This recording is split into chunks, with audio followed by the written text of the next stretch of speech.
Okay, thank you. First of all, thank you to Shani. Thank you for invitation, and congratulations to you and Nir and everyone for bringing this foundation to 10 years anniversary. Such a foundation is so much needed and of so much value for all of us, not only for the patients, but of course, first of all for the patients, but it's also very important for all of us working in the field of lung cancer. So I would like to start out thanking you, Shani, and Dr. Peled, and everyone who has been involved, and congratulations, and continue all the best. It is, of course, a blessing for me and my wife to be here. We are strong supporters of Israel, which, which is not a surprise. Of course, for those who knows us, we have been through an election in United States. I'm sure you have heard about it. And the only thing which was important for us was what is best for Israel. And I think that is what was important for every Jewish person in America these days. So I apologize for my Hebrew is not that good. My kids' Hebrew is fluently. So that is a blessing, but so I will make it in English. And again, thanks Nir for the very nice introduction and collaboration and friendship over many years.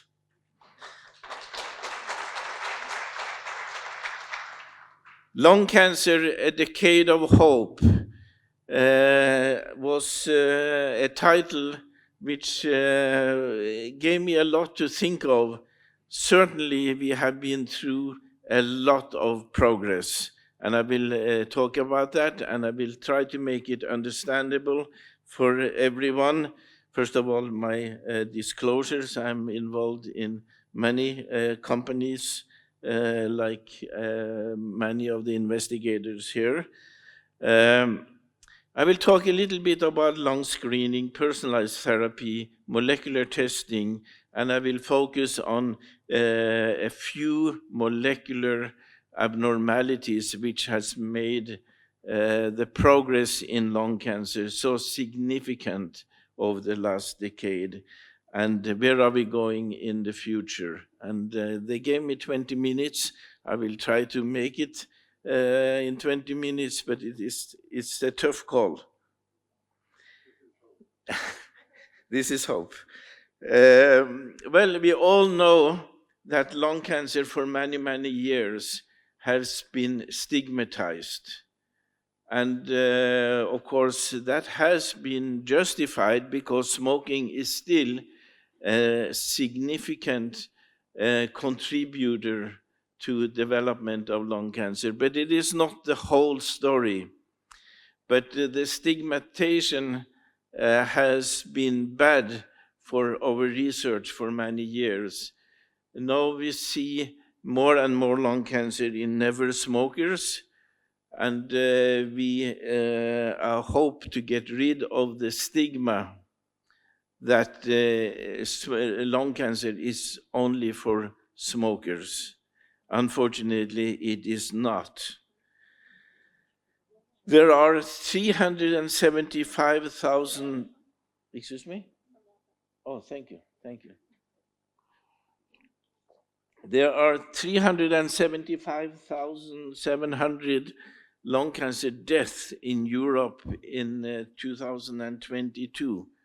I consider still Israel as kind of a part of the European community, and it is a high number. It is a high number, and we need to work on it, and we do. Lung cancer screening has been mentioned. That is one of the hopes we certainly have, and we need to work more on it.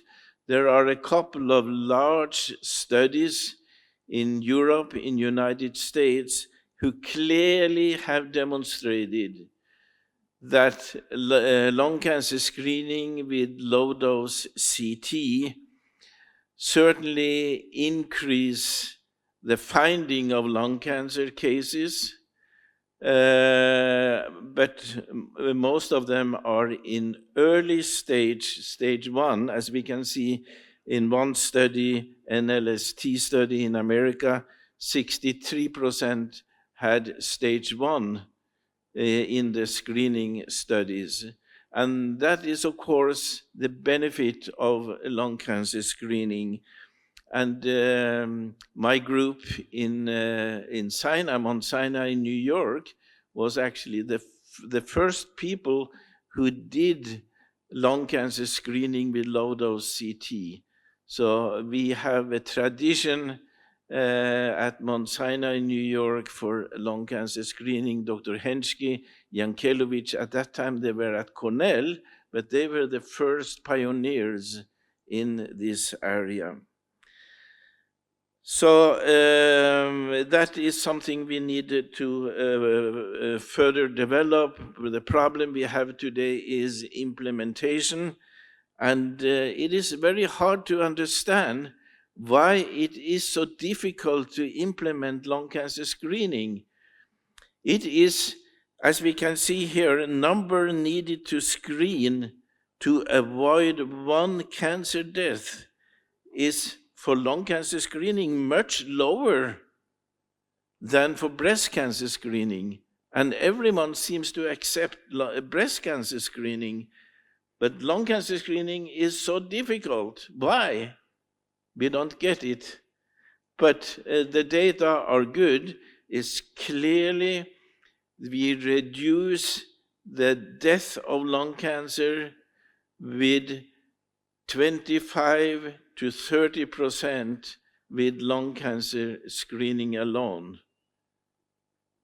So we need to be better to implement lung cancer screening. That is one thing, but we have hope. We have hope.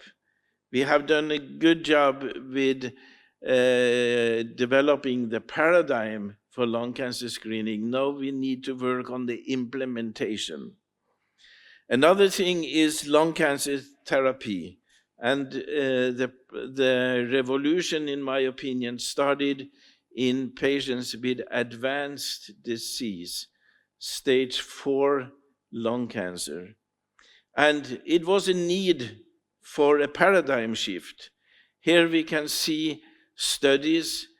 There were studies where you looked at different combination of chemotherapy at that time. That was in the end of the 90s, early 2000. And we can see, you don't need to be a physician or a statistician to see that the survival curves here are very similar. There was no progress. So we needed a change in the paradigm. And the change in paradigm has come. We have here, we can see here the development over the last 2 decades. A lot of new drugs have been developed based on molecular abnormalities. And molecular abnormalities and molecular testing has therefore become crucial for treatment of lung cancer and to find the right treatment, as Dr. Peled did with Shani's husband. It is so important, and we are still struggling with implementation of sufficient molecular testing. I don't understand that. Why isn't 100% of patients with lung cancer molecular tested, and that does not happen even in America. So we still have education to do for molecular testing. Here we can see clearly how it looks like today. We have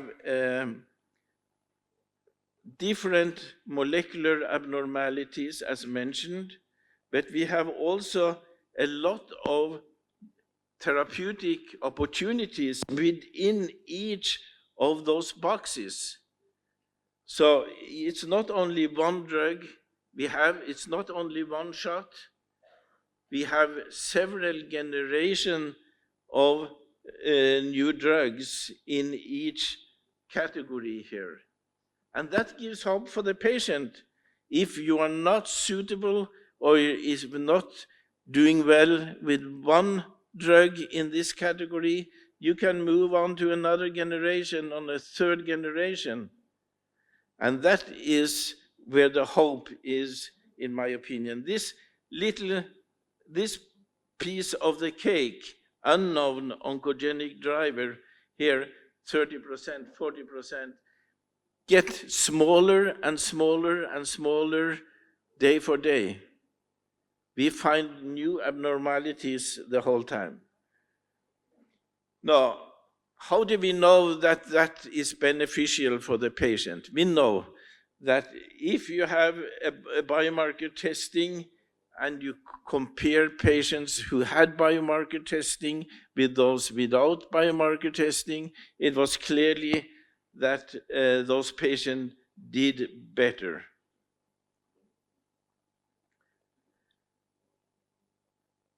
So today we have a therapeutic scenario, a treatment scenario, both for advanced disease here, and I don't want to go into all the details here, but we have also for early stage disease, for early stages, done a lot of progress in the treatment of lung cancer based on molecular testing. And here again, we have several of the abnormalities and several treatment options. Now, what is the basis for everything? Molecular testing, as said. But molecular testing is unfortunately done in very different ways in different places, different regions, different countries. And what is important is, in my opinion, to implement next generation sequencing. Next generation sequencing was the platform Dr. Pellet, where he sent the first specimen for Shani's husband. And next generation sequencing, there you can study 300 genes, 300 molecular abnormalities. So there is a whole broad range of, and it is today low price, it is relative short, what we call turnover time, meaning the time it takes from you send your specimen, biopsy, to you get the results. It shouldn't take more than 2-3 weeks. That is what we expect from this. Let me start with one thing, EGFR, epidermal growth factor. And we celebrate these days. We just had a big celebration at Yale University in New Haven for detection of EGFR mutation. We had 20 years anniversary for EGFR mutation. But I have to say the EGFR story did not start with the mutation. I'm proud actually to say that when I came from Copenhagen to United States in 2000, my mentor at that time, Dr. Paul Bunn, said, Fred, you need to study EGFR and how EGFR it play a role in cancer development. At that time, we didn't know much about it in lung cancer, and we demonstrated very clearly this is preneoplasia, this is dysplasia. It is the stages of tissue before it becomes cancer, and we can see the brown spots here are EGFR expression. And as more dysplastic the tissue became, as more expression of EGFR. We demonstrated that in different ways. So that was my first task in America when I wanted to do research in lung cancer. And we had later studies. One of the study came from AstraZeneca, was called gefitinib or Iressa. That was probably the first EGFR drug. And in the beginning, they applied it to everyone. And that was not so successful. But later, we demonstrated, not we, but the EGFR mutation was detected. I don't know what is behind this. Okay. But here is for patients with EGFR mutation. And this is a study which was in Asia. And in Asia, this mutation occurs in around 40% of patients with lung cancer. It is lower in the Western population. It's around 15%. But patients with mutation clearly did much better on Iressa than the other. And here we see EGFR mutation negative patients, they did better with chemotherapy. So that was a landmark at that time. And of course, this landmark got publicity all over the world. The miracle pill, it was a pill in contrast to chemotherapy. So that was something. Now, me and my colleague in Colorado, I don't remember, Nir, if you were there at that time, but we had an access to patients who had long-term surviving history on Iressa gefitinib, the drug I just talked about. And we digged up around 200 patients who lived long time with Iressa, and median treatment duration was 11 years, and 86% of patients lived more than 10 years.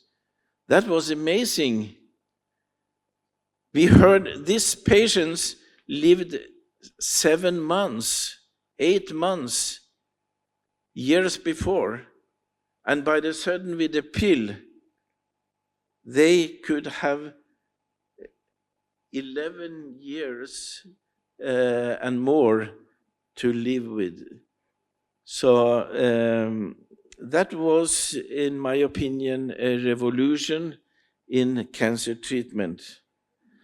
So I miss my lung, Bob.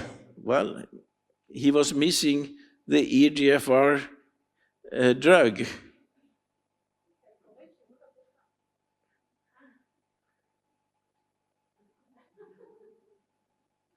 So I said that was the beginning of a whole story about personalized medicine.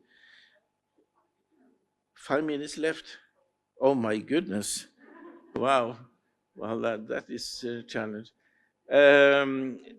We have first generation, second generation, And we can see we continue to develop new drug in this space.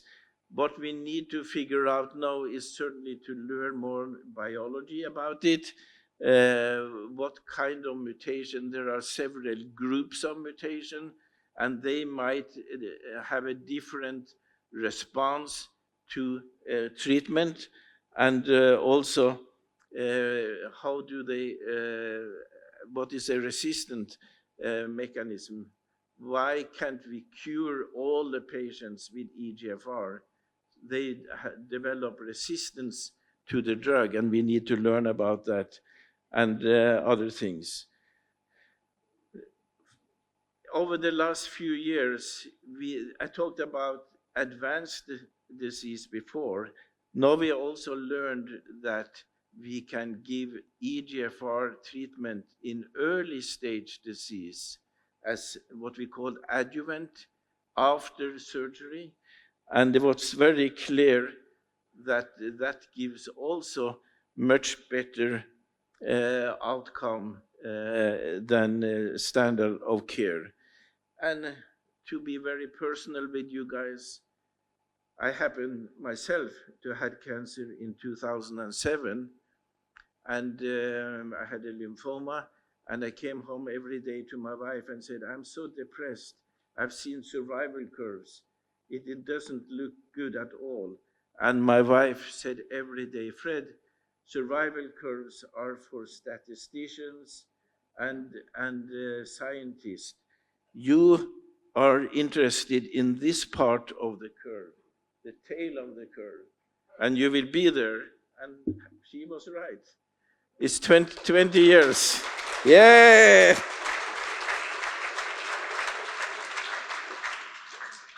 So when you see those curves, be aware of that it isn't the curve itself, it is the tail of the curve which should inspire you.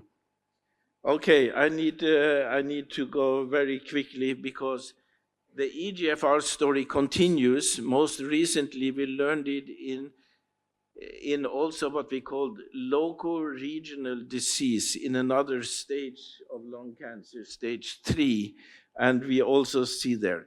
The ALK story we heard about, and I will go quickly through this. There are several generations today of treatments for ALK fusion or ALK mutation. And let me show you the last thing we learned in this story is the CROWN study, where a third generation ALK was compared to first generation. 60% of patients disease-free after 5 years. That is amazing. And you see the curve, the end of the curve is flattening out. They are still alive, all these patients, and hopefully they just continue there. So we do have progress clearly. I don't have time to go through all these things.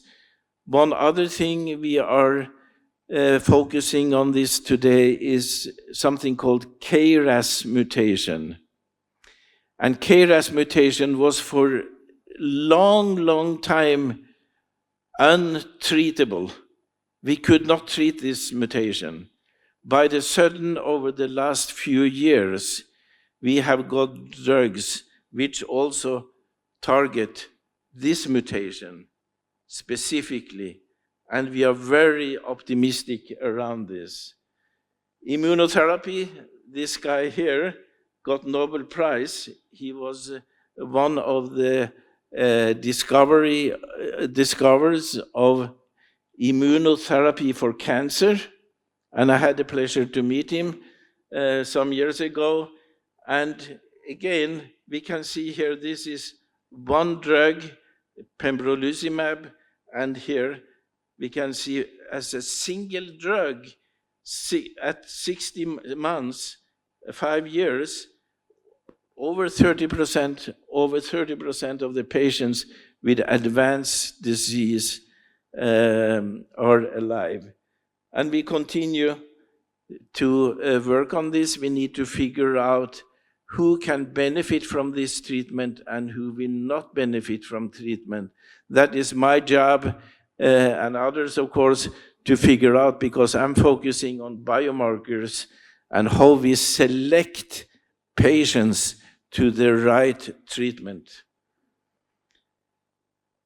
Early stage disease. We don't cure every patient either, even if the patient has early stage disease. But there is a lot of hope these days, because with immunotherapy, either given after surgery or given before surgery or given together before surgery, after surgery, what we call peri-operative treatment, we have very good results. And I was going to show you that, but the time is running out, so I will not go there, but let you know that this is something we are working on, and we are working on getting better immunotherapies. My group just published in the Nature a paper on interleukin 4, and we believe this is a new target for treatment. So we need to think in a different way. How, even if we do progress, we need more progress, and we need to cure the patients in all stages of lung cancer, and we need to learn more about biology. So this is what it is about. I apologize. I didn't realize I had so short time. We need to think out of the box. We are afraid of thinking out of the box. In Israel, you are a startup nation. You are thinking out of the box. We'll give everybody כולם, אנחנו ניתן לו עוד 5 דקות, נכון? כזה אורח הגיע. They're giving you more time, few more minutes. Okay. I'm finishing here. No. Just a few more minutes. It's really interesting. זה פשוט מדהים. You know, Israel is the startup nation, and we learn a lot from Israeli inventors and companies. One of the companies is Novokur. They are working on what we call tumor treating fields. They kind of electromagnetic treatment where you, I need, you have a device here, and you have a device on the chest, and you send some electromagnetic beams and kill the cancer cells there. Together with immunotherapy, those preliminary studies, it's not even preliminary, it is large studies, have given good results and have given FDA approval in America, the regulatory approval in America. So I'm very hopeful those things can move us forward, but the bottom line is, of course, we need to think out of the box. So where are we going in the future? Very briefly, we need a better implementation of lung cancer screening. As we talked about, we are starting also to learn more about what pollution means for lung cancer development. And might be we need to attack that in different ways in the future. We need to learn more about what they call, we talked about molecular targeted therapies, but unfortunately, the patients sooner or later, rather later, develop resistance. So we need to learn what are the mechanisms and how can we attack the resistance. Immunotherapy, what are the best combinations? How do we select patients in the best way to immunotherapy. Biomarkers is my field and my heart, so hopefully that research will lead us to better selection of patients. We need more effective therapy. We need to work smart, not harder, but smarter. And we need to work closely with the industry. And Shani, that is what your organization should bring us together. We need to work closely with the industry partners because they need us, we need them, and we need you to support us. So just a greeting from my center in Mount Sinai. We are a multidisciplinary center and we work together, and that was why I came to New York after having been in Colorado for 20 years. So hope to see you in New York. Thank you so much for your attention.